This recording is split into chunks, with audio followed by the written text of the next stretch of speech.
Yo, bienvenue sur 100% Attraction.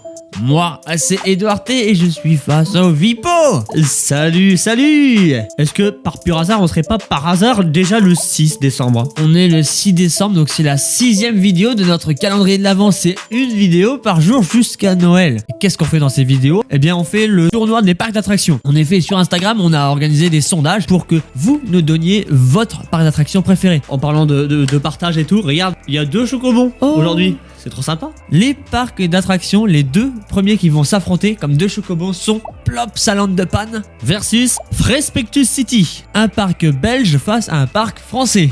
Cocorico. Plopsaland de Panne, c'est un parc d'attractions très réputé, surtout depuis ces dernières années, puisqu'ils ont ouvert un nouveau coaster qui leur donne 6 coasters. Ride to Happiness, Le Extreme Spinning Coaster, McRide. exactement. Aussi ID the Ride, le coaster en bois, ou Anubis, coaster Gerstlauer. Mais aussi des attractions sensations. J'en vois 11 sur leur site. À quel prix? Je vais marquer 45 €. Ça va encore. En face de Plopsaland de Panne, j'ai Frespectus City. Alors là, tu sens que ça va être beaucoup moins cher. 26 € l'entrée. C'est rien du tout. Tu te doutes bien que le catalogue est beaucoup moins rempli. En effet, il n'y a, j'ai envie de dire, que 3 coasters. Pas énorme, mais il y a quand même une tour de chute. La fameuse tour de chute de Frespectus City. Golden Driller, fabriqué par Intamin. Soit assis normal, soit assis penché en avant, soit debout. Et ça, c'est très impressionnant. Et donc, Frespectus City contre Plopsaland de Panne.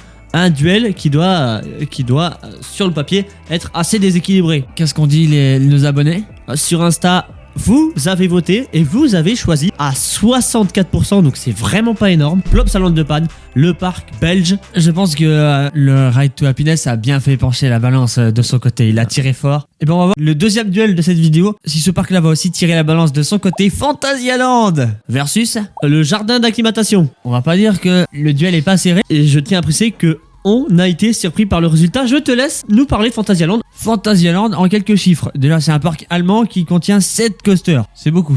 C'est énorme. Parmi ceux-là, je cite Black Mamba, Colorado Adventure, Fly, le nouveau coaster Vekoma, Inverted, Flying plutôt, mais aussi Taron, le Blitz Coaster Intamin, Taron. En fait, Phantasialand, ils ont que des coasters qui sont réputés. À croire que ils ont un niveau. Mais à Phantasialand, il n'y a pas que des coasters. Il y a aussi une thématisation des décors. Ils sont ultra immersifs. Même Chiapas, les bûches, qui peuvent être considérées comme des bûches, c'est hyper bien décoré. Hein. C'est presque un dark ride. Surtout sur la partie musicale. Le prix du parc, une 50aine d'euros. Ça dépend du jour, mais environ 50 €. Donc c'est assez cher et honnête parce qu'on sait qu'il y a beaucoup d'attractions. Donc je dirais que le prix est correct. En face, on a le jardin d'acclimatation qui est en région parisienne, qui coûte 40 € si vous y allez le jour même. Si vous y allez par contre en réservant, ça coûte beaucoup moins cher, une 20aine d'euros.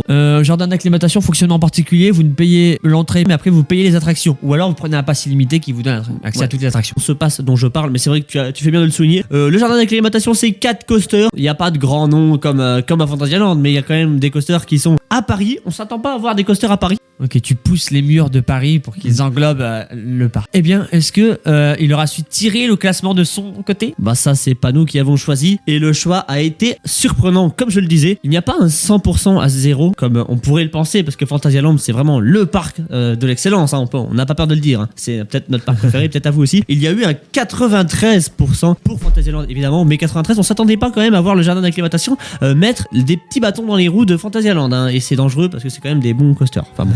Ça roule vite. Eh bien, j'ai hâte de voir la suite sur Phantasialand. Je sens que c'est le genre de parc qui peut prendre la tête de classement. J'en dis pas plus. La souris parisienne n'a qu'à bien se tenir. Alors, rendez-vous demain sur 100% Attraction.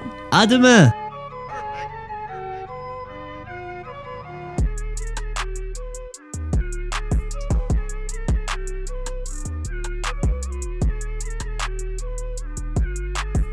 Je prendrais bien un pass annuel pour Phantasialand, moi.